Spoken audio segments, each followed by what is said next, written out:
యుద్ధం ముదురుతుందా? ఎందుకంటే ఆయిల్ని ఆపడం ద్వారా మధ్యప్రాచ్యాన్ని రెచ్చగొడుతోంది ఇరాను. గల్ఫ్ దేశాల నుండి హార్ముజ్ జలసంధిని మూసేయడం వల్ల తలెత్తినటువంటి ప్రాబ్లం క్రమంగా ప్రపంచ దేశాలని టచ్ చేస్తున్నటువంటి నేపథ్యంలో ట్రంప్ ఒక పక్కన China, Japan, south Korea, Britain అన్ని దేశాలని యుద్ధంలో పార్టిసిపేట్ చేయండి అని చెప్పి ఓ పక్కన ఇరాన్కి సంబంధించిన కర్గ్ దీవు మీద దాడి చేసి అక్కడి నుంచి 90% ఆయిల్ వాళ్ళది వెళ్తూ ఉంటుంది. ప్లస్ అక్కడి నుంచినే అటాక్స్ చేస్తుంది ఇరాన్.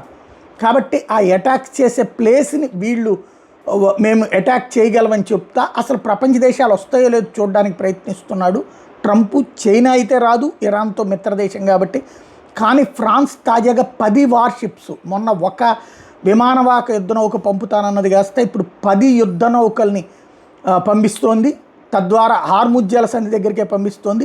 దీని ద్వారా ఇక రాబోయేటటువంటి రోజులలో ఈ ఇరాన్కి సంబంధించినటువంటి షిప్స్ లేదా ఆకస్మిక మెరుపు దాడులు చేసేటటువంటి వ్యవస్థల మీదన ఇక భారీ దాడులు జరిగేటటువంటి అవకాశం ఉంటుంది. అవసరమైతే ఆ కర్గ్ ద్వీపంలో ఉన్నటువంటి స్థావరాలను ధ్వంసం చేసే పరిస్థితి వస్తుంది.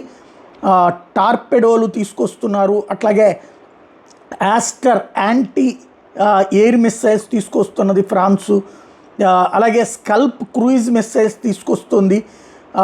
భారీ ఎత్తున ఎక్విప్మెంట్తో రంగంలోకి దిగుతూ ఉండడం అన్నటువంటిది చాలా కీలకమైనటువంటి పరిణామం.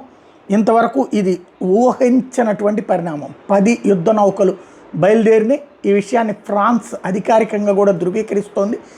తద్వారా ఫ్రాన్స్ యుద్ధంలోకి దిగితే మరి మిగతా వాళ్ళు ఏంటి, నెక్స్ట్ వాళ్ళు కూడా ఎంటర్ అవుతారో చూడాలి.